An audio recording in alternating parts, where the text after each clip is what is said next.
Good afternoon అమ్మా. త్వరగా join కండి అందరూ. హలో!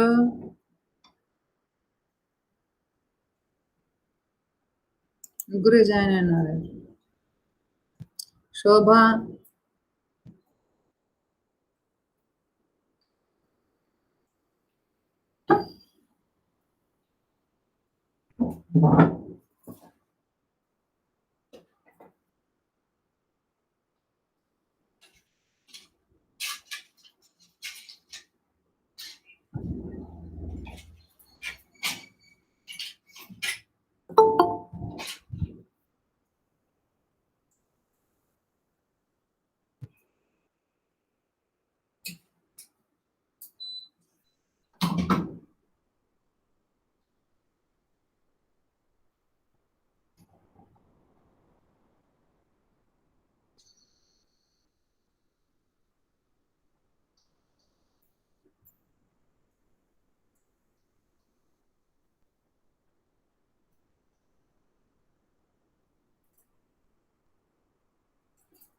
సుమలత.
Madam hello!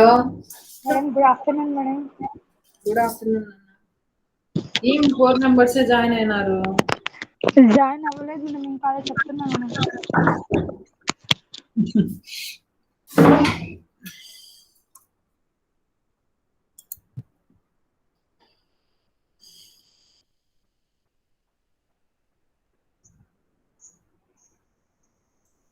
నిద్రపోతున్నారేమో అందరూ.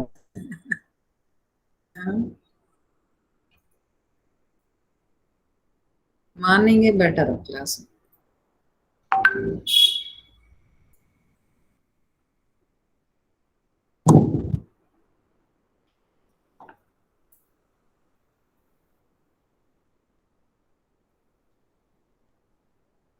ఇంటర్మీడియట్ కూడా పంపించేస్తుంది చూద్దాం.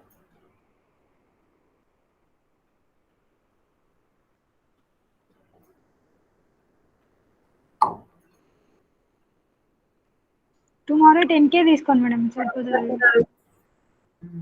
రేపు ఒక రోజులే, మోస్ట్లీ మండే నుంచి కాలేజ్ ఆఫ్లైన్ ఉండొచ్చు. Yes madam. కర్ఫ్యూ 6 వరకు అంట, 6 తర్వాతనే. అవునంట మేడం, చూసినా మేడం మేము కూడా.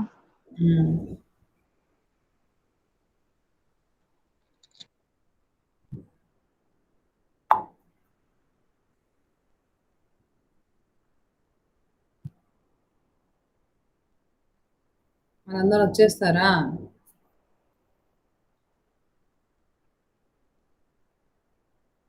అందరేమో మేడం తెలియదు.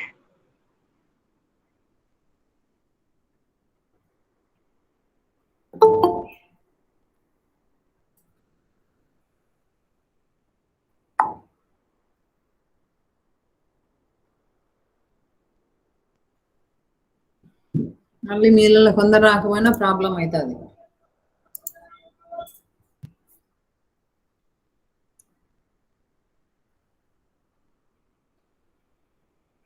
రాని వాళ్ళకి అసలు ఎగ్జామ్స్ అలా చేయకుండా ఉంటే సరిపోతుంది.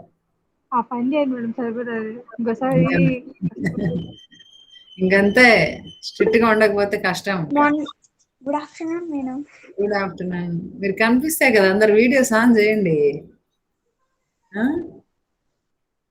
ఏం రామాంజనమ్మ, వీడియో ఆన్ చేసుకోండి అందరు.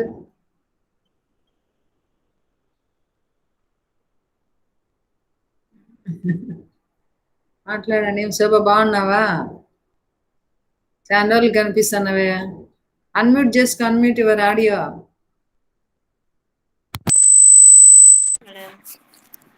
నేను చాలా రోజులు కొట్టండి అయినావే. ఎక్కడున్నావు ఇప్పుడు?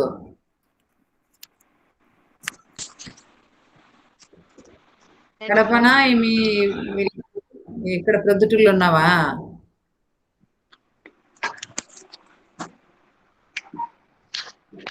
ప్రొద్దుటూరులో ఉన్నావా, కడపలో ఉన్నావా అంటున్నా. మేడం ప్రొద్దుటూరులో ఉన్నా మేడం. ఎప్పుడు వస్తున్నావు మరి కడపకి? ఎక్కడ మేడం, బస్సులు ఎప్పుడు రావాలి మేడం, ఎప్పుడు రావాలి, మళ్ళీ నేను రిటర్న్ ఎప్పుడు రావాలి మేడం ఇంటికి? ఇక్కడ హాస్టల్లో ఉండిపోయినావు కదా ఇంతమంది, ఇప్పుడు ఇంకా హాస్టల్ క్లోజ్ చేసినారు కాబట్టి ఇంకా. హాస్టల్ వద్దనే కదా మేడం వచ్చింది, మళ్ళీ ఇప్పుడు హాస్టల్ అంటే మొక్క తంతాది. సరే సుమలత, ఏంటి మరి ఇప్పుడు? మేడం చెప్పండి. Good afternoon madam. Good afternoon Madhavi, బాగున్నావా? అవునండి మేడం, బాగున్నారా మేడం? మనకు కర్ఫ్యూ కూడా 6 వరకు, అంటే 6 వరకు నో కర్ఫ్యూ, ఆఫ్టర్ 6 ఉంది కర్ఫ్యూ అని ఈరోజు తీస్తున్నారు. చూద్దాం మండే నుంచి ఎలా ఉంటుందో. ఎగ్జామ్స్ మోస్ట్లీ జరుగుతాయేమో జూలైలో. ప్రిపేర్ కావాలి మీరు. ఏవి మేడం, ఇంటర్నల్సా? నా సెమ్.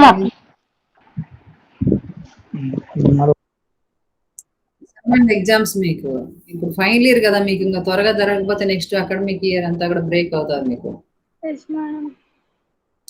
వాడు చదవాలా, మీరు చదవడం మొదలు పెట్టారు. ఏం నాజీరా, బాగున్నావా? నాజీరా కనిపించి మళ్ళీ దాక్కునింది. మేడం ఎట్లా ఉంది? మొన్న ఏదో హెల్త్ ప్రాబ్లం అన్నావు కదా.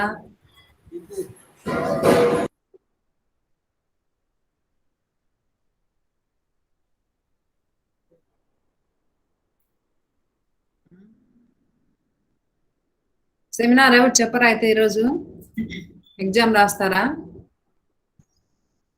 సెమినార్ ప్రజెంట్ చేస్తారా, ఎగ్జామ్ రాస్తారా? చెప్పండి. ఎగ్జామ్ రాస్తాం.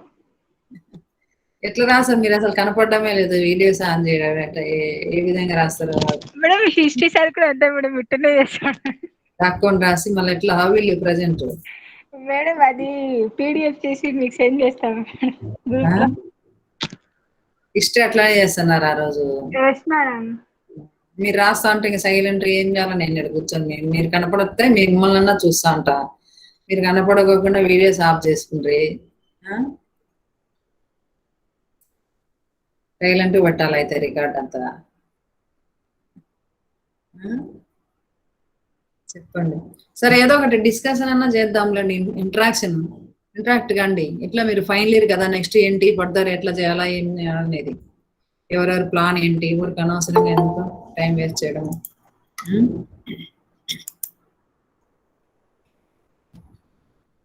ఇప్పుడు మీ 6th సెమ్ అయిపోతే ఇంకా మీకంతా కూడా గ్రాడ్యుయేషన్ అయిపోతుంది. నెక్స్ట్ ఏంటి, వాట్ ఈజ్ యువర్ కెరీర్, అది కదా ఇంపార్టెంట్ మనకి ఇప్పుడు.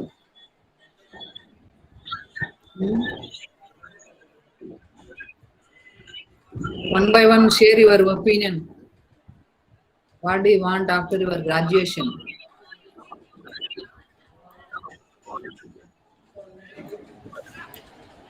పీజీలో ఎవరు ఎంతమంది పీజీ జాయిన్ కావాలనుకుంటున్నారు?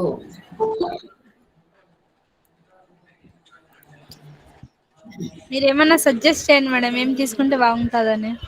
అదే మీకు ఫస్ట్ మీ ఇంట్రెస్ట్ ఎలా ఉందో చెప్తే నేను దాన్ని బట్టి చెప్తాను.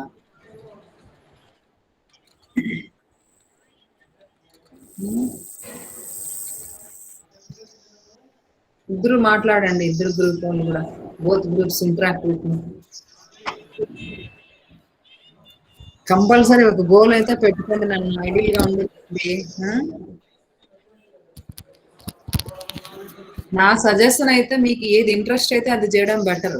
కొంతమందికి teaching interest, those who are interest in teaching side, better to join in PG or B.Ed. ఒకవేళ బ్యాంకింగ్ జాబ్ ఇష్టం అనుకుంటే బ్యాంక్ సైడ్ వెళ్ళిపోవచ్చు. ఇప్పటి నుంచి మీరు బ్యాంక్ ఎగ్జామ్స్ ఎలా ఉంటాయి, దాని క్వశ్చన్ పేపర్ ఎలా ఉంటుంది, దాని సిలబస్ ఎలా ఉంటుంది, మోడల్ పేపర్స్ తెచ్చుకొని మీరు ప్రిపేర్ కావాలి. ఇంకా గ్రూప్స్ అంటే మనకు మన స్టేట్ గవర్నమెంట్ గ్రూప్స్ అనేవి రెగ్యులర్ గా జరగవు, అప్పుడు ఎప్పుడో జరుగుతాయి కాబట్టి దాన్ని అనుకోకూడదు. ఏ గ్రూప్స్ రాయాలనుకుని జాయిన్ కావడం బెటర్ నా సజెషన్ అయితే. అక్కడ 2 years మంచి యూనివర్సిటీ మీరు చూజ్ చేసుకుంటే, అట్లా ఎస్బి కానీ ఆ 2 years మీరు క్యాంపస్ లో ఉండి ఫీజు అయిపోయే లోపలే మీరు అన్ని కాంపిటేటివ్ ఎగ్జామ్స్ కూడా అటెండ్ కావచ్చు. Better choice. మేడం పీజీలో బిఎడ్ లో ఏముంది మేడం డిఫరెన్స్? ఈజీ అంటే నీకు పర్టికులర్ గా ఏదో ఒక సబ్జెక్ట్ లో స్పెషలైజేషన్ అన్నమాట. 2 years చదువుతారు. ఇప్పుడు మీరు బిఏ కాబట్టి బిఏలో మీకు ఏమున్నాయి, ఇప్పుడు HEP history, political science, economics, లేదంటే సిఏ వాళ్ళు computer applications. So you can choose any subject అనమాట ఇన్ పీజీ. ఫర్ ఎగ్జాంపుల్ మీరు ఎంఏ ఎకనామిక్స్ చేయాలనుకుంటున్నారు, ఎంఏ ఎంట్రన్స్ లో ఎకనామిక్స్ రాస్తారనమాట. PG CET economics entrance, PG CET దానికి పోస్ట్ గ్రాడ్యుయేషన్ సెట్ జరుగుతుంది, entrance test జరుగుతుంది, దానికి మీరు అటెండ్ కావాలా. అందులో వచ్చినటువంటి ర్యాంక్ని బట్టి మీకు సీట్ అలాట్ అవుతుంది యూనివర్సిటీలో. So PG is 2 years course, okay 2 years. ఆ 2 years లోనే మీకు ఒక పీజీ క్వాలిఫికేషన్ వస్తుంది. After your PG you are eligible as a lecturer in any junior colleges. Degree కాలేజీలో లెక్చరర్ కావాలనుకుంటే మళ్ళీ పీజీ తర్వాత మీరు ఏదైనా ఎలిజిబిలిటీ టెస్ట్, నెట్ కానీ సెట్ కానీ క్వాలిఫై కావాలి. మేడం పీజీకే ఎలిజిబుల్ మేడం లెక్చరర్ కా? జూనియర్ కాలేజీలో ఓన్లీ పీజీ ఎనఫ్. మీరు ఇప్పుడు ఫైనల్ ఇయర్ కదమ్మా, ఇంకా 2 years తర్వాత మీరు లెక్చరర్ గా వెళ్ళొచ్చు. ఇప్పుడు మీకు వచ్చినటువంటి, ఇప్పుడు మీకు ఎవరు పొలిటికల్ సైన్స్ వచ్చింది కదా గెస్ట్ లెక్చర్ గా, అట్లా వచ్చిందే కదా.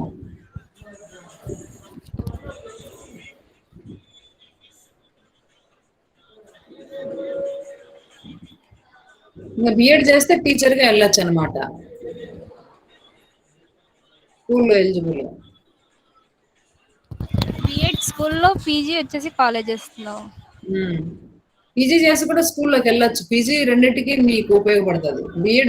బిఎడ్ చేసాం అనుకోండి, మళ్ళీ ఎంఏ తర్వాత బిఎడ్ ఉంటే ఓకే, కానీ ఓన్లీ బిఎడ్ వచ్చేసి స్కూల్కి ఎలిజిబుల్ అనమాట, మీకు కాలేజెస్ కు నాట్ ఎలిజిబుల్.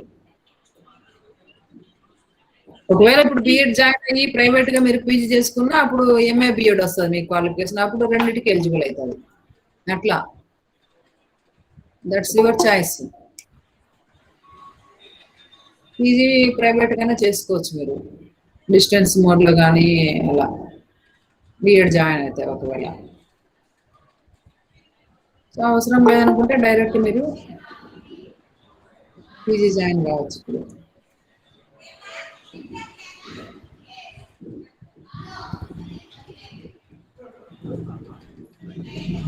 డైరెక్ట్ ఇప్పుడు పీజీ జాయిన్ అవుతే మీకు ఇంట్రెస్ట్ ఉన్న సబ్జెక్ట్ ని చూజ్ చేసుకోండి. ఫ్రెషర్ ఎకనామిక్స్ వాళ్ళంతా ఎకనామిక్స్ చూజ్ చేసుకొని పీజీ సెట్ రాయొచ్చు.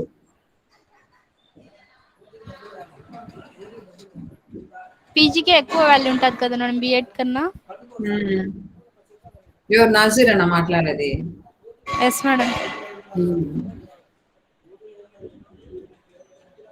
మెయిన్ మనలో మన స్కిల్ ఇంప్రూవ్ చేసుకోవాలన్నమాట. మీరు సబ్జెక్ట్ నాలెడ్జ్ సంపాదించుకోవాలా. ఊరికే పీజీ జాయిన్ అయినామంటే జాయిన్ అయినాం కాదు. మీరు ఏ సబ్జెక్ట్లో పీజీ చేస్తారో ఆ సబ్జెక్టు మీరు మంచి నాలెడ్జ్ని సంపాదించుకోవాలి. అప్పుడు మీకు యూజ్ అవుతుంది, లేకపోతే వేస్ట్ కదా. అట్లీస్ట్ మినిమం 60% మార్క్స్ టార్గెట్ పెట్టుకోవాలి.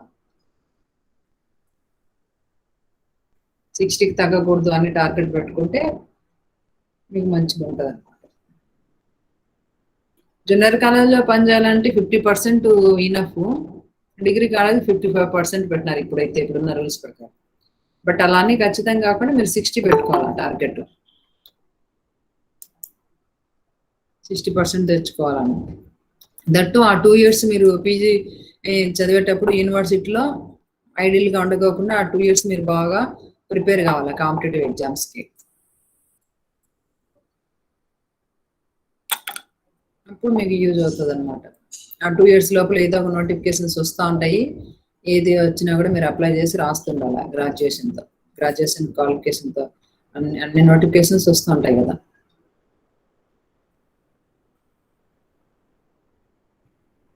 మీ గ్రాడ్యుయేషన్ అనేది అన్నిటికీ eligible. Even civil services also you are eligible after graduation. But only ఒక లెక్చరర్ పోస్ట్ పోవాలంటేనే పీజీ కావాలి. ఇంకా మిగతా వేటికి అవసరం లేదు, డిగ్రీ నాకు. అది ఎటు వెళ్ళాలనుకుంటున్నారా ఏమన్నది దట్స్ యువర్ చాయిస్. చూజ్ చేసుకోవడం అన్నమాట. బెస్ట్ గా చూజ్ చేసుకోవడం అనేది కూడా ఒక టాలెంట్ అన్నమాట.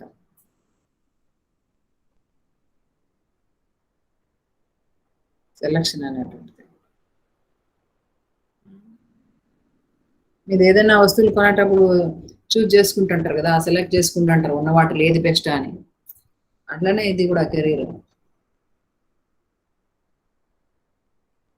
చాలా మంది వచ్చేసి మిస్టేక్ ఏంటంటే ఎవరో చెప్పారని చెప్పేసి పక్కన వాళ్ళ మాటలు ఎక్కువ వాల్యూ ఇస్తారు.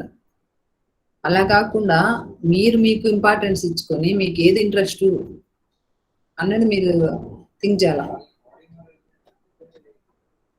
Think before do anything.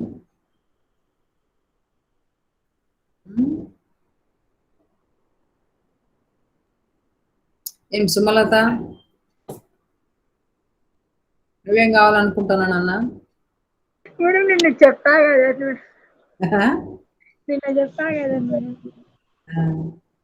నిన్నేం చెప్పినావు చెప్పు, మళ్ళా చెప్పు. ఏమైంది నిన్న చెప్పలేవా? ఇప్పుడు టీచర్ కావాలనుకుంటే చెప్పినావు కదా నిన్న.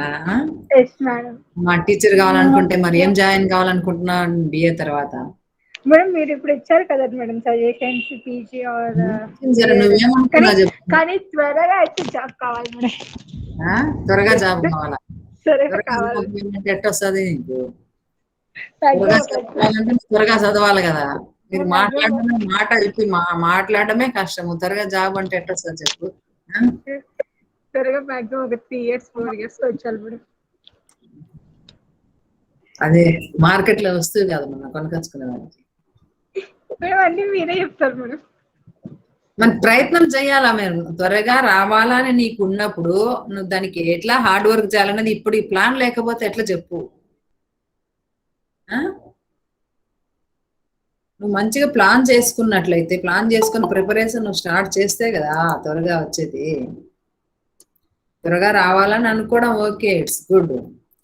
బట్ ఆ త్వరగా రావాలంటే ఏం చేయాలా అన్నది, వాట్ విల్ డూ నెక్స్ట్ అన్నది కూడా నువ్వు థింక్ చేయాలి కదా. చెప్పండి. ఇప్పుడు కాలేజీకి మీ ఇంటి నుంచి కాలేజీకి రావాలంటే మామూలుగా నార్మల్ గా నడిస్తే ఒక 1/2 అవర్ పడుతుంది అంటారు. త్వరగా రావాలి 15 minutes కి పోవాలంటే ఇంకొంచెం ఫాస్ట్ గా నడవాలో, లేదంటే బైక్ లో పోవాలనో, లేదంటే కార్లో పోవాలనో ఒక ప్లాన్ ఉంటుంది కదా.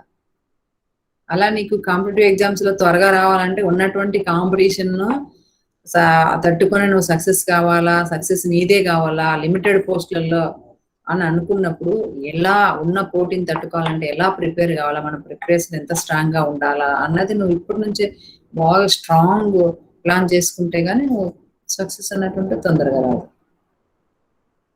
మొదలు పెట్టాలి కదా ప్రిపరేషన్. అసలు ఇంతకు ముందులాగా బిఎడ్ ఇప్పుడు ఎట్లా ఉంది బిఎడ్ కోర్స్ అన్నటువంటిది, దాని డ్యూరేషన్ ఎంత, దాని ప్రొసీజర్ ఎంత, ఆ హెడ్సెట్ ఎలా రాయాలా ఏంటి, ఇవన్నీ అసలు బిఎడ్ కాలేజీలు ఎక్కడున్నాయి, నువ్వు ఎక్కడ జాయిన్ కావాలనుకుంటున్నావు, ఇంత మరి స్టడీ చేసినావా సుమలత? మేడం కాలేజ్ అయితే తిరుపతి మేడం. తిరుపతి జాయిన్ కావాలనుకుంటున్నావు? తిరుపతిలోనే మేడం ఏదైతే ఫిక్స్ అయిపోయినాం. అట్లా ప్రొసీజర్ ఆలోచించాలి. Very good. ఇంకా మాధవి నువ్వుమా నువ్వేం కావాలనుకుంటున్నావు? Hello Madhavi, hello. మేడం సరే వినపడుతుంది ఆ? మేడం మాకు. మాధవి పలకలేదేమో.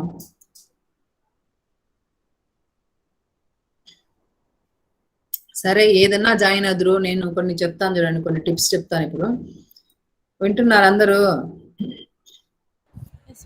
14 members జాయిన్ అయినారు. అన్నింటికన్నా వర్స్ట్ అటెండెన్స్ ఏదంటే ఫైనల్ ఇయరే compare with second year and first year. First year second year attendance is very very better than you.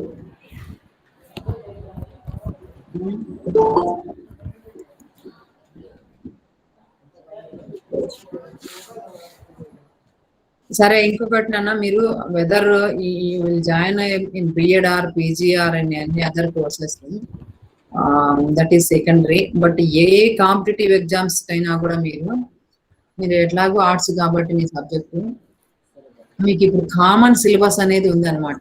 ఇంతకుముందు మనం కెరీర్ గైడెన్స్ లో కొంతవరకు ఎలా చూజ్ చేసుకోవాలి ఎట్లా అనేది మనము కొంతవరకు తెలుసుకున్నాము. సో మీరు చూజ్ చేసుకున్న తర్వాత మీరు బిఎడ్ కానీ పీజీ కానీ లేదంటే ఏదైనా గ్రూప్స్ కానివ్వండి, బ్యాంక్ సైడ్ కానివ్వండి, ఏదన్నా what ever you can choose. But common syllabus అన్నటువంటిది ఇప్పుడు ఆల్మోస్ట్ అన్నిట్లో కూడా కామన్ సిలబస్. ఇంత ముందులాగా ఆప్షనల్ సిస్టమ్ లేదు కాబట్టి కామన్ సిలబస్ పెట్టారు కాబట్టి అందులో హిస్టరీ, ఎకనామిక్స్, మీకు పొలిటికల్ సైన్స్ అన్నటువంటి మేజర్ గా ఉన్నాయన్నమాట. సో మన సబ్జెక్ట్ సంబంధించి ఎకనామిక్స్ లో మీకు ఎలాంటి క్వశ్చన్స్ మీకు రావచ్చు కాంపిటేటివ్ ఎగ్జామ్స్ లో అని చూసినట్లయితే, competitive exams are very different than academic exams. మనకు అకాడమిక్ ఎగ్జామ్స్ అన్నటువంటివి ఒక రకము, కాంపిటేటివ్ పోటీ పరీక్షలు అన్నటువంటివి ఒక రకం అనమాట.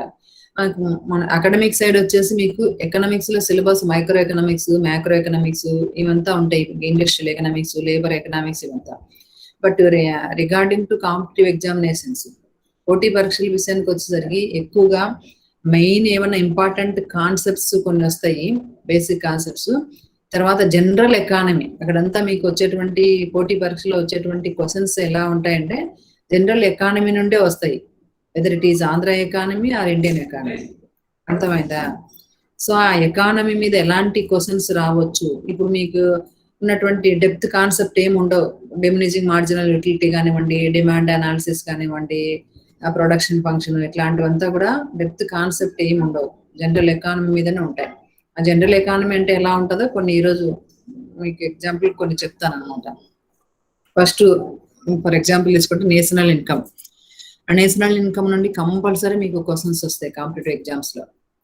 సో నేషనల్ ఇన్కమ్ లో మీకు అకాడమిక్ సైడ్ ఏమేమి నేర్చుకున్నారు? Definition of the national income, what is national income, what are concepts of national income, what are the estimation methods of national income, ఇవన్నీ చదువుకున్నారు మీరు. ఓకే, సో ఆ కాన్సెప్ట్స్ లో కూడా మళ్ళీ మీకు GDP, GNP, NDP, NNP, per capital income, disposable income, తర్వాత ఇంకా డెప్త్ గా మీకు కాంపిటేటివ్ ఎగ్జామ్స్ లో ఏమి ఇవ్వచ్చు అంటే ఫ్యాక్టర్ కాస్ట్, మార్కెట్ ప్రైజెస్, ఆ యొక్క నేషనల్ ఇన్కమ్ అన్నటువంటిది NNP at factor cost, NNP at market prices, ఇలా డెప్త్ గా ఇస్తాడనమాట మీకు క్వశ్చన్స్. సో వాటి మీద ఎక్కువ వస్తాయి. నేషనల్ ఇన్కమ్ నుండి కంపల్సరీ కొన్ని క్వశ్చన్స్ మీకు వస్తాయి. వింటున్నారమ్మా? హలో. నేషనల్ ఇన్కమ్ అన్నటువంటిది చాలా చాలా ఇంపార్టెంట్ టాపిక్ మీకు కాంపిటేటివ్ ఎగ్జామ్స్ లో. మీకు ఇప్పుడు ఇక్కడ వచ్చింది సెకండ్ ఇయర్ లో మీరు చదువుకుని ఉంటారు. మీకు అక్కడ మీకు ఇక్కడ డిగ్రీలో వచ్చేసి నేషనల్ ఇన్కమ్ అన్నటువంటిది. సో లాస్ట్ ఇయర్ మీరు చదివారు కాబట్టి మీకు ఒక ఐడియా ఉంది. ఆ నేషనల్ ఇన్కమ్ మీద కాన్సెప్ట్స్ అన్ని కూడా మీరు బాగా చదువుకోవాలి కాంపిటేటివ్ ఎగ్జామ్స్ కి. కొన్ని కన్ఫ్యూజన్ గా ఉంటాయి. ఆ కన్ఫ్యూజన్ లేకోకుండా మీరు ఎలా ఇచ్చినా కూడా మనం ముఖ్యంగా మల్టిపుల్ చాయిస్ ఆన్సర్ చేయడం అనేటువంటిది చాలా చాలా కష్టం ఎకానమీలో. డిస్క్రిప్టివ్ టైప్ అన్నా ఏదో ఒకటి రాయొచ్చు అప్రాక్సిమేట్ గా, బట్ మల్టిపుల్ చాయిస్ వచ్చేసి it is very difficult to answer. మనం 4 ఇస్తారు కదా మల్టిపుల్ చాయిస్ లో, ABCD అని. Among 4 definitely we can eliminate 2 answers, but very conflict among two choice. రెండింటి మధ్య చాలా మనకు కన్ఫ్యూజన్ ఉంటుంది అనమాట. అది ఇదా అదా అనేది ఎంతసేపు ఆలోచించిన ఆన్సర్ చేయలేరు మీరు. అలా డిఫికల్టీ ఉంటుంది మీకు ఎకానమీలో మిగతా సమయం compare with history, political science. In multiple choice you can't answer, it is not easy thing like history, political science, other subject. So need to prepare very depth అన్నమాట. అవి బాగా అర్థం చేసుకొని చదవాలి మీరు ఆ కాన్సెప్ట్స్. అర్థమైందేనా? ఇప్పుడు ఏదో ఎవరో మాట్లాడుతున్నారు, చెప్పండి మా. ఎవరు ఏదో అడగాలనుకున్నారే? హలో, ఏదో అడగండి మా. సుమానా? సుమలత అడుగునన్నా, వాట్స్ యువర్ డౌట్? మేడం నేను క్వశ్చన్ పేపర్ అయితే చూస్తున్నాను మేడం 2019ది. సేమ్ అసలు ఎంత అవి ఆప్షన్స్ కూడా చాలా కష్టంగా ఉన్నాయి మేడం. ఆన్సర్స్ కూడా లేవు మేడం. అదే నేను చెప్పేది నీకు, ఇప్పుడు ఇందాక చెప్పింది అదే. త్వరగా జాబ్ కావాలనుకుంటే త్వరగా బాగా చదవాలి కదా అనేది. చదవకుండా రాదు. ఇప్పటి నుంచే మీరు ప్లాన్ అనేది ఉండాలి. ఆ క్వశ్చన్ పేపర్ మీరు చూసినప్పుడు ఆ క్వశ్చన్ ఏవి అర్థం కాలేదో నాకు పెట్టండి, మెసేజ్ అయినా పెట్టండి. నేను నెక్స్ట్ క్లాస్ లో ఎక్స్ప్లెయిన్ చేస్తూ ఉంటాను. ఇప్పటి నుంచి మీరు ఆ పని చేయండి. ఎందుకంటే మనకు సిలబస్ అయిపోయింది. Our syllabus is over. So ఇంకా ఈ ఎగ్జామ్స్ మీకు సెమ్ అండ్ ఎగ్జామ్స్ ఇంకా టైం టేబుల్ రాలే కాబట్టి మీరు చదవరు ఎలాగో. At least you should focus on competitive examinations. I will prepare అనేది. That is better. ఫ్యూచర్ అనేది ఉంటుంది మీకు. ఊరికి ఐడియల్ గా ఉండొద్దండి టైం వేస్ట్ చేసుకొని. సో మీరు ఇప్పటి నుంచి మీకు నెట్లో కొట్టినా కూడా మీకు రకరకాల మోడల్ పేపర్స్ వస్తాయి. పీజీ సెట్ కానివ్వండి, ఎడ్ సెట్ కానివ్వండి. అవి రోజుకి ఒకటి తీసి చదవండి. If you have any doubts while reading, immediate ask me or message me. Text చేయండి, నాకు మెసేజ్ పెట్టండి వాట్సాప్ లో. వాటి గురించి నెక్స్ట్ క్లాస్ లో నేను డిస్కస్ చేస్తాను. మీరు వీడియో ఆన్ చేసి మాట్లాడడానికి మీరు భయపడడం, సిగ్గుపడడం అలా ఉంటే just text me. I will explain in another class. అలా అన్నా చెయ్యండి. ఏమి లేకోకుండా గమ్మున అంటే రాదు, సబ్జెక్ట్ ఇంప్రూవ్ కాదు మీకు. సో నేషనల్ ఇన్కమ్ ఒకటి. నేషనల్ ఇన్కమ్ లో తర్వాత మీకు పర్ క్యాపిటల్ ఇన్కమ్ అడుగుతాడు. ముఖ్యంగా మార్కెట్ ప్రైజెస్, ఫ్యాక్టర్ కాస్ట్, ఇవన్నీ కూడా అడగడం జరుగుతుంది అన్నమాట. ఓకే, తర్వాత పాపులేషన్ మీద మీకు క్వశ్చన్స్ వస్తాయి.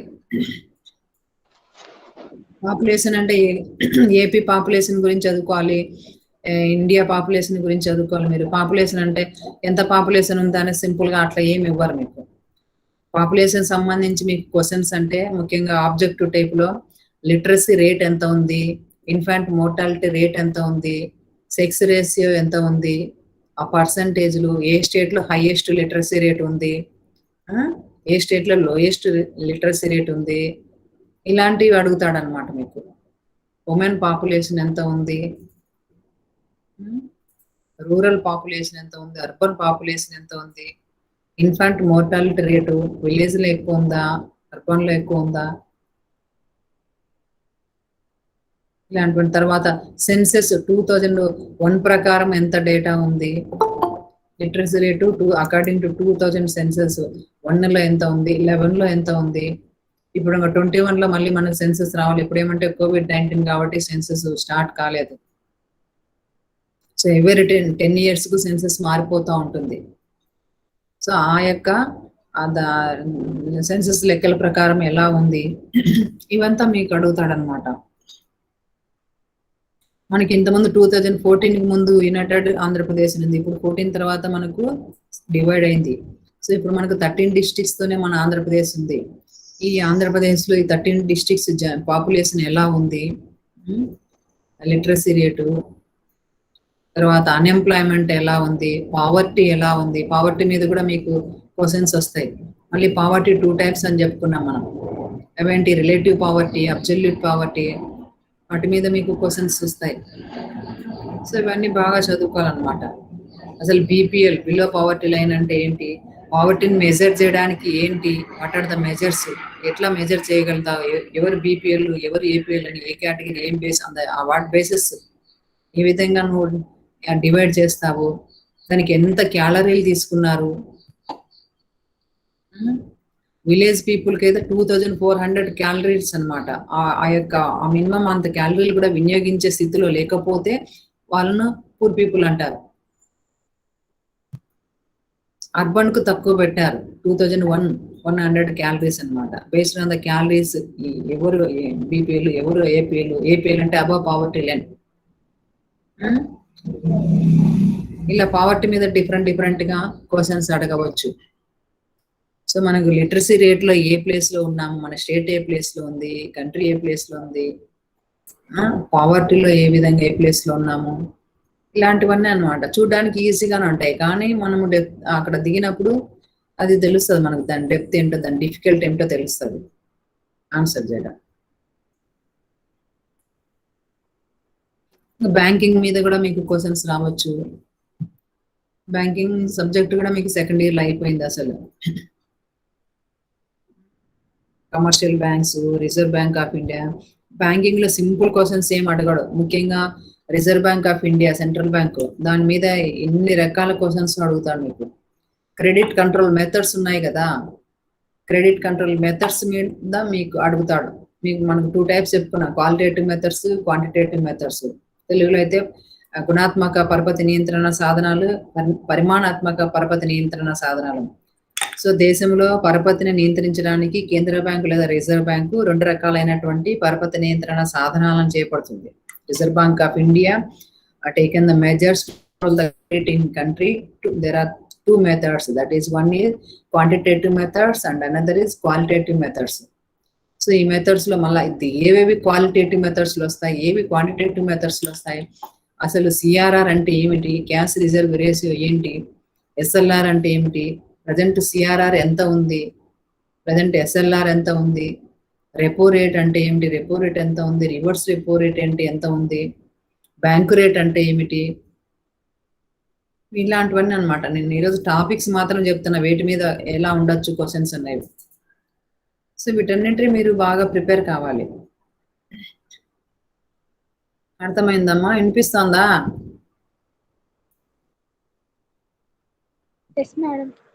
ఏ కాంపిటేటివ్ ఎగ్జామ్స్ కైనా ఎకానమీ బిట్లు కంపల్సరీ ఉంటాయి మీకు. క్లస్టర్ వాళ్ళే కాకుండా ఎలక్టివ్ వాళ్ళు అందరూ కూడా అటెండ్ కావచ్చు. ఇవి మీరు వీటి మీద ఇంట్రెస్ట్ ఉంటే మీరు కొంచెము మీరు ముందుకు వచ్చి ఏమైనా యాక్టివ్గా ఉంటే నేను దాని మీద అట్లీస్ట్ 1 వీక్ అన్నా మీకు క్లాస్ తీసుకుందాం అనుకున్నాను కాంపిటేటివ్ ఎగ్జామ్స్ మీద. మీకు ఇంట్రెస్ట్ అయినప్పుడు మేమేం చేయలేము. If you have interest only then we will take.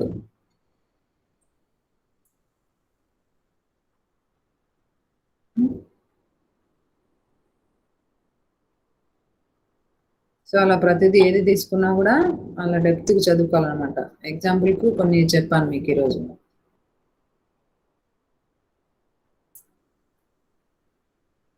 ఇంకా మీరు ఇంకా ఏమైనా మాట్లాడండి.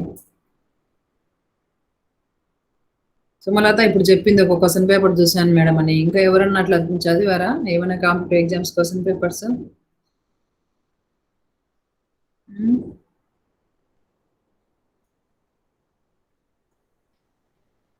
తర్వాత వెల్ఫేర్ స్కీమ్స్ మీద కూడా మీకు క్వశ్చన్స్ అడుగుతాడు. అది కూడా మనకి ఎకానమీలో భాగమే. ఈ మధ్య మన ఆంధ్రప్రదేశ్ గవర్నమెంట్ ఆఫ్ ఆంధ్రప్రదేశ్ ఏమేమి వెల్ఫేర్ స్కీమ్స్ ఇంప్లిమెంట్ చేస్తా ఉంది, తర్వాత గవర్నమెంట్ ఆఫ్ ఇండియా ఏమేమి వెల్ఫేర్ స్కీమ్స్ ఇంప్లిమెంట్ చేస్తోంది, అసలు మన హెల్త్ ప్రోగ్రామ్స్ ఎలా ఉన్నాయి, హెల్త్ కండిషన్ ఇవంతా కూడా వాటన్నిటి కూడా క్వశ్చన్స్ అడుగుతాను. PDF system, price distribution system, PDS అంటారు కదా, ప్రజా పంపిణీ వ్యవస్థ, చౌక ధరల ఫెయిర్ ప్రైస్ షాప్స్ అంటారు, చౌక ధరల దుకాణం అని. ఇవన్నీ ఏమంటారు వాటిని, డిస్కౌంట్ రేట్లో మినిమం నీడ్స్ అన్ని కూడా సప్లై చేస్తున్నారు కదమ్మా. తెలుసా మీకు? రేషన్ కార్డు ఉంటుంది కదా మీ అందరికి, white ration card, white ration card, pink ration card. White ration card వాళ్ళకి, పింక్ రేషన్ కార్డు వాళ్ళకి ఇస్తారా తక్కువ ధరలకు? ఇవ్వరు కదా. ఇవ్వరు మేడం వాళ్ళకి. వైట్ రేషన్ కార్డు వాళ్ళకి మాత్రమే ఇస్తారన్నమాట. ఎవరికి వైట్ రేషన్ కార్డు ఇస్తారు, ఎవరికి పింక్ రేషన్ కార్డు ఇస్తారు తెలుసా? గవర్నమెంట్ ఎంప్లాయ్ అయితే రేషన్ కార్డు ఉండదు మేడం. ఉండదు. ఇంకెవరికి ఉంటుంది, ఎవరికి కూడా మళ్ళీ అందులో డిఫరెంట్ టైప్స్ ఉన్నాయి కదా, pink white. So below poverty line అంటే బీపీఎల్ కేటగిరీ వాళ్ళకు వైట్ రేషన్ కార్డు ఇష్యూ చేస్తారనమాట. అంటే వాళ్ళకి మినిమం నీడ్స్ కూడా, బేసిక్ నీడ్స్ కూడా ఫుల్ఫిల్ చేసుకునేటువంటి సిచ్యువేషన్ ఉండదు. BPL category does not in position even though then they cannot buy fulfill the minimum needs, basic needs. What are the basic needs? Food, clothes and shelter. అందుకని చెప్పేసి వాళ్ళకు ఈ fair price shops ద్వారా minimum అంటే minimum cost కి ఇవన్నీ కూడా supply చేస్తారనమాట. ఇప్పుడు 1 రూపీకి కిలో బియ్యం ఇస్తున్నారంటే 1 రూపీకి బియ్యం వస్తాయి ఎక్కడన్నా? 30, 40, 50 రూపీస్ కూడా పెట్టాల్సి వస్తుంది. అలాంటిది 1 రూపీకి ఇస్తున్నారంటే ఇట్ ఈస్ మినిమం. అసలు అది ఫ్రీ అనే చెప్పవచ్చు, కాస్ట్ ఆఫ్ ఫ్రీ అనే చెప్పవచ్చు. 1 రూపాయి అనేది జస్ట్ నామినల్ అది. సో ఆ విధంగా అనమాట. ఇంకా అక్కడికి పోయి కూడా షాపుకు కొనడం కష్టం అని చెప్పేసి ఇప్పుడు ఆ రేషన్ షాప్ ఇంటికే వస్తుంది. ఒక వెహికల్ ద్వారా గవర్నమెంట్ ఇంటికే సప్లై చేస్తున్నారు అవన్నీ కూడా, మినిమం నీడ్స్ అన్ని కూడా. సో వీటన్నిటి మీద కూడా మీకు క్వశ్చన్స్ వస్తాయి.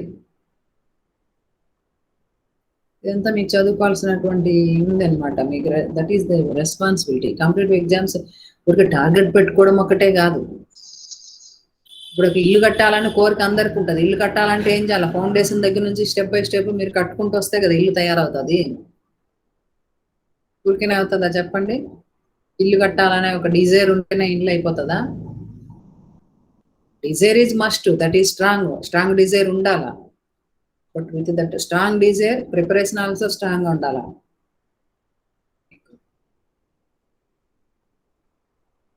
ఫస్ట్ ఒక ఇన్స్పిరేషన్ అనేది మీకు మైండ్లో ఉండాలన్నమాట. నేను ఇది సాధించాలా, ఖచ్చితంగా ఇది చెయ్యాలా అన్నటువంటిది ఒక కమిట్మెంట్, ఒక డెడికేషన్ గా మీకు ఒక డేషన్ అన్నటువంటి బర్నింగ్ డిజైర్ అన్నటువంటిది మీకు ఉండాలి. ఫస్ట్ డిజైర్ ఉంటే, అది కూడా స్ట్రాంగ్ గా డిజైర్ ఉంటే దాన్ని బర్నింగ్ డిజైర్ అంటారు. నిద్ర పట్టదు ఇంకా అది ఫుల్ఫిల్ చేసుకునే వరకు. మీరు అది సాధించిన తర్వాత మీకు ప్రశాంతత అనేది ఉంటారు. దానికోసము రాత్రింబోళ్ళు అహర్నిశలు కష్టపడతారనమాట. బర్నింగ్ డిజైర్ ఉంటే ఊరికే సాధించాలని జస్ట్ క్యాజువల్ గా అనుకుంటే అంత కసిగా మీరు చదవలేరు.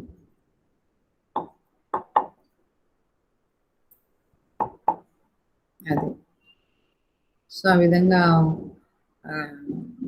మంచి ఏమంటారు గోల్ సెట్ చేసుకోండి. ఇంతవరకు ఎవరికైనా లేకపోతే ఈరోజు ఖచ్చితంగా గోల్ సెట్ చేసుకోండి. ఆ గోల్ సెట్ చేసుకున్న తర్వాత దాన్ని రీచ్ కావడానికి ఒక ప్లాన్ చేసుకోండి. మీరు ఆ ప్లాన్ ప్రకారమే చదవండి. ఇంకా రేపటి నుంచి మీరు ఏమన్నా ఇంకా కొన్ని మీరు ఒకసారి చదివితే మీకు ఒక ఐడియా వస్తుంది. దాని మీద ఏమన్నా క్వశ్చన్స్ చేస్తా ఉంటే నేను చెప్తా ఉంటాను, ఎక్స్ప్లెయిన్ చేస్తూ ఉంటాను. మీరు ఏం మాట్లాడకపోతే మేము చెప్పడానికి ఏది చెప్పాలనేది మాకు జనరల్ గా అర్థం కాదమ్మా. మీకు ఇప్పుడు ఒక ఐడియా ఇచ్చాను, దీన్ని బట్టి మీరు ప్లాన్ చేసుకోండి. అర్థమైందమ్మా? కెరీర్ ఎలా చూస్ చేసుకోవాలనేది నేను చెప్పాను. తర్వాత అందులో ఎకానమీ నుండి మన సబ్జెక్ట్ నుండి ఎలాంటి క్వశ్చన్స్ రావచ్చు అనేది కొన్ని మోడల్ మీరు చెప్పారు. So based on this you should plan what is what అనేది. మీకు సెమ్మెంట్ కోసం చదువుతూ ఉండాలి. ఎగ్జామ్ అంటేనే చదవడం కాదు, daily you should read 1 question at least. 1 question మీరు చదువుకుంటూ along with that you should focus on competitive examinations. ఓకేనా? ఇంకొకటి అన్నిటికన్నా ముఖ్యమైనది ఏంటంటే మీరు స్ట్రెస్ తీసుకోవద్దండి, టెన్షన్ ఫీల్ కావద్దండి, ప్రశాంతంగా కూల్గా చదవండి. అప్పుడు మీకు ఎక్కువ ఎనర్జెటిక్గా చదవగలుగుతారు. మెమరీ పవర్ కూడా మీకు పెరుగుతుంది కామ్గా చదివినట్లయితే. లోపల ఇంకా ఎంతసేపు బర్నింగ్ డిజైర్ ఉండమన్నారు కదా అని మీ టెన్షన్ కూడా బర్న్ అవుతానేది అనుకోండి, ఏం చదవలేదు. డిజైర్ మీకు బర్నింగ్ ఉండాలి, ఖచ్చితంగా సాధించాలనేది ఉండాలి, బర్న్ అవుతుండాలి ఆ డిజైర్, అది తగ్గకూడదు అనమాట ఏమాత్రమా. బట్ పీస్ఫుల్ గా చదువుకోవాలి, స్ట్రెస్ ఉండదు ఇంటర్నల్ గా మీకు. ఒకవేళ ఎవరికైనా అట్లా స్ట్రెస్ రావడం కానీ అట్లా ఏదైనా టెన్షన్ ఫీల్ కావడం అట్లా ఉన్నప్పుడు ఒక 5 minutes కామ్గా కూర్చొని ఏదైనా మెడిటేషన్ చేయడము లేదంటే బ్రీతింగ్ ఎక్సర్సైజ్ అలా చేయండి, అప్పుడు నార్మల్ అయిపోతుంది మీకు. ముఖ్యంగా ఇప్పుడు పాండమిక్ సిచ్యువేషన్లో మీకు health is more important. So మీరు ఆ హెల్త్ కాన్షియస్ అనేది మీకు ఉండాలి, అలర్ట్గా ఉండాలి. ఎక్కడ పడితే ఎక్కడ ఎట్లా అంటే అట్లా ఉండడం ఉండకూడదు. Compulsory you should wear mask whenever you go outside. So అలా మీద సేఫ్టీ రూల్స్ అన్ని ఫాలో అవుతూ మీరు ప్రిపరేషన్ కొనసాగించాలి. ఓకేనా? అర్థమైందా? ఇంకేమైనా డౌట్స్ ఉంటే అడగండి ఫర్దర్ మీ యొక్క ఫ్యూచర్ కెరీర్ గురించి. If you have any doubts about your career or about your future plan, ask me, I will explain.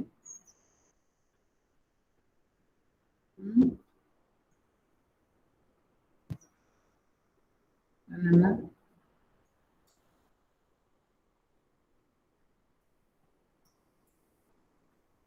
Any doubts? Do you have any doubts?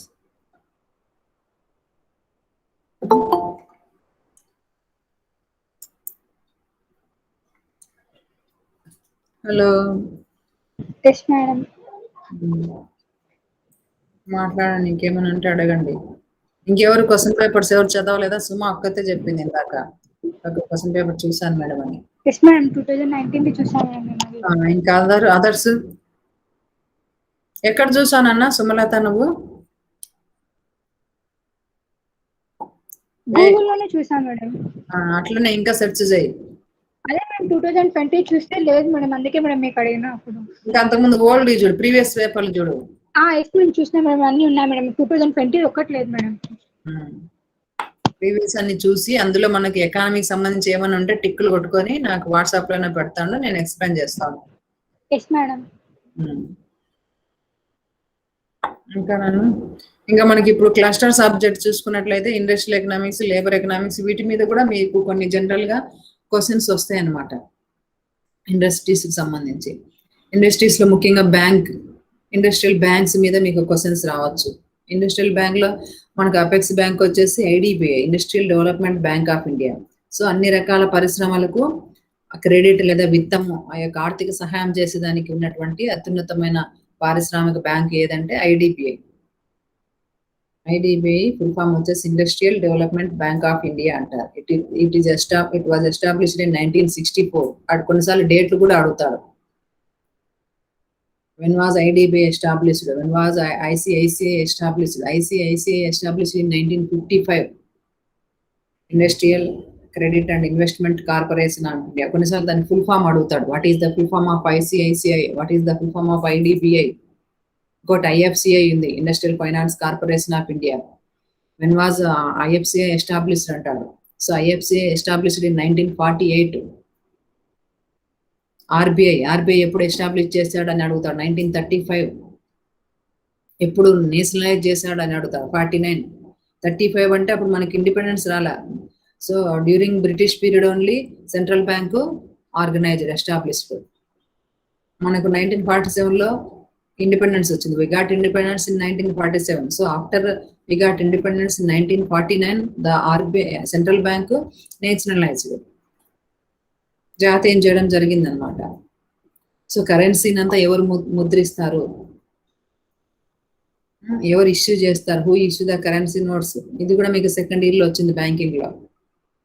ఆర్బీఐకి మాత్రమే ఉంటుంది ఆ పవర్, కరెన్సీని ఇష్యూ చేసేటువంటి పవర్. ఒక ₹1 notes, ₹1 coins మాత్రము finance మినిస్ట్రీకి ఉంటుంది అనమాట ఆ power. Remaining other than ₹1 note are ₹1 coin, remaining all currency notes issued by the central bank only, that is reserve Bank of India only. ఆ పవర్ దానికే ఉంటుంది, ఎవరికి ఉండదు. సో ఇవన్నీ మీకు జనరల్ గా వచ్చేటువంటి క్వశ్చన్స్ అన్నమాట, జనరల్ ఎకానమీ నుంచి. డివాల్యుయేషన్, ఎందుకు రూపీకి డివాల్యూ చేస్తారు, అసలు డివాల్యుయేషన్ అంటే ఏమిటి, తర్వాత ఎక్స్చేంజ్ వాల్యూ అంటే ఏమిటి. ఇప్పుడు మనకు వరల్డ్ లో అన్ని కంట్రీస్ కి ఒకే కరెన్సీ ఉండదు, డిఫరెంట్ కరెన్సీస్ ఉన్నాయి. మనకు ఇండియాకి వచ్చేసి rupees, American dollar, Singapore dollar, Saudi riyals, Kuwait dinar, China yuan, Japan yen. So ఇలా డిఫరెంట్స్. యూరోలో వచ్చేసి యూరో కరెన్సీ. ఇలా కొన్ని ఆ కరెన్సీస్ కూడా మీరు తెలుసుకోవాలి. తర్వాత ఆ కరెన్సీ ఎక్స్చేంజ్ వాల్యూ అన్నటువంటిది, వాట్ ఈజ్ ఎక్స్చేంజ్ వాల్యూ అన్నది తెలుసుకోవాలి. దేనికి హైయెస్ట్ వాల్యూ ఉంది, దేనికి తక్కువ వాల్యూ ఉంది. These are very important questions in competitive examination, competitive point of view. అట్లా కరెన్సీ మీద అడుగుతారు. ఇండస్ట్రీస్ సంబంధించి ఇంకా స్మాల్ స్కేల్ ఇండస్ట్రీస్ మీద మీకు క్వశ్చన్స్ అడగవచ్చు, medium scale industries, large scale industries, ఒక స్టీల్ ఇండస్ట్రీస్ మీద అడగవచ్చు. మేజర్ స్టీల్ ఇండస్ట్రీస్ ఎస్టాబ్లిష్ చేయడం జరిగింది మనకు సెకండ్ 5-year ప్లాన్ లో. దుర్గాపూర్, బిలాయ్, రూర్కెలార్ అని 3 రకాలైనటువంటి ఐరన్ ఇండస్ట్రీస్ ఎస్టాబ్లిష్ చేసినారు. అది ఏ కంట్రీ యొక్క హెల్ప్ తో చేసినారు? దుర్గాపూర్ ఇనుము ఉక్కు కర్మాగారాన్ని బ్రిటిష్ వాళ్ళ సహకారంతో మనం కట్టడం జరిగింది అనమాట. బిలాయ్ ఉక్కు కర్మాగారాన్ని, బిలాయ్ స్టీల్ ఇండస్ట్రీని రష్యా సహకారంతో చేయడం జరిగింది అనమాట. రూర్కెలార్ అనేది అది ఒరిస్సాలో ఎస్టాబ్లిష్ చేసినారు, అది జర్మన్ సహకారంతో చేయడం జరిగింది. సో ఇవన్నీ కూడా మీకు కాంపిటేటివ్ ఎగ్జామ్స్ లో వస్తాయి బిట్లుగా.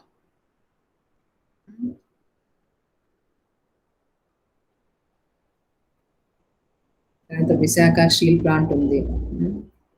మన స్టేట్ లో వచ్చినట్లయితే మన కడప డిస్టిక్ లో యురేనియం ప్లాంట్ ఉంది. మనకు ఇక్కడ మంగంపేట ఏరియాలలో వెరైటీస్ ఉన్నాయి. తర్వాత మినరల్స్ లో వచ్చేసి ఏది హైయెస్ట్, ఏ మినరల్ ఎక్కడ అవైలబుల్ గా ఉంటుంది, ఇవన్నీ కూడా మీకు బిట్లు వస్తాయి, క్వశ్చన్స్ వస్తాయి.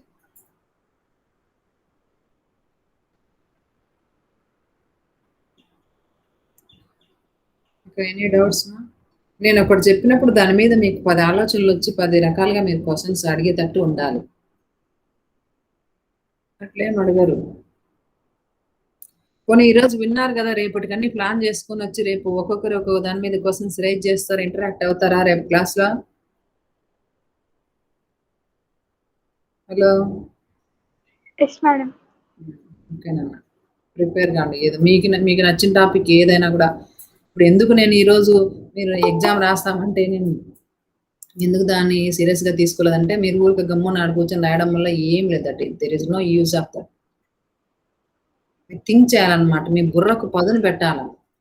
Thinking is very important. ఊరికి చదువుకొని రాయడం అది కాదు ఇంపార్టెంట్. అది చిన్నపిల్లలు, ఎల్కేజీ పిల్లలు చేస్తారు, చదవడం రాయడం కూర్చొని. చదవాలా, బట్ చదివిన దాన్ని 10 విధాలుగా ఆలోచించాలన్నమాట. ఆలోచించి ఇంకా కొత్త వాటి గురించి తెలుసుకోవాలన్నటువంటిది ఆ జీల్ మీలో ఉండాలి. ఆ ఉత్సాహం లేకపోతే కష్టమవుతుంది.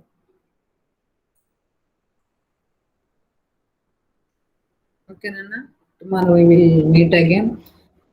టుమారో చాలా మంది నుంచి నేను ఎక్స్పెక్ట్ చేస్తాను. Interaction is more important. ఇప్పుడు ఫైనల్ ఇయర్ కాబట్టి మీరు ఫైనల్ ఇయర్ తర్వాత ఎక్కడికన్నా మీరు జాబ్ పోవాలంటే, అసలు ఎక్కడన్నా చిన్న స్కూల్లో జాబ్ చేయాలన్నా వేరే అదర్ పర్టికులర్ ఇంటర్వ్యూకి అటెండ్ కావాలన్నా interaction is very very important. Communication skills are very very important. మీరు నోరు విప్పి మాట్లాడకపోతే ఎక్కడ కూడా మీరు సక్సెస్ కాలేరు. ఫస్ట్ ఆఫ్ ఆల్ అది ఇక్కడ నుంచే స్టార్ట్ కావాలి మీకు. నేను మిమ్మల్ని కోరుకున్నది అదే, ఎక్కడున్నా కూడా మీరు బెస్ట్గా ఉండాలని కోరుకుంటున్నాను. ఓకేనా? Yes madam. Okay, all the best. Thank you. మళ్ళీ నాకు next yes madam. Tomorrow meet. Okay madam.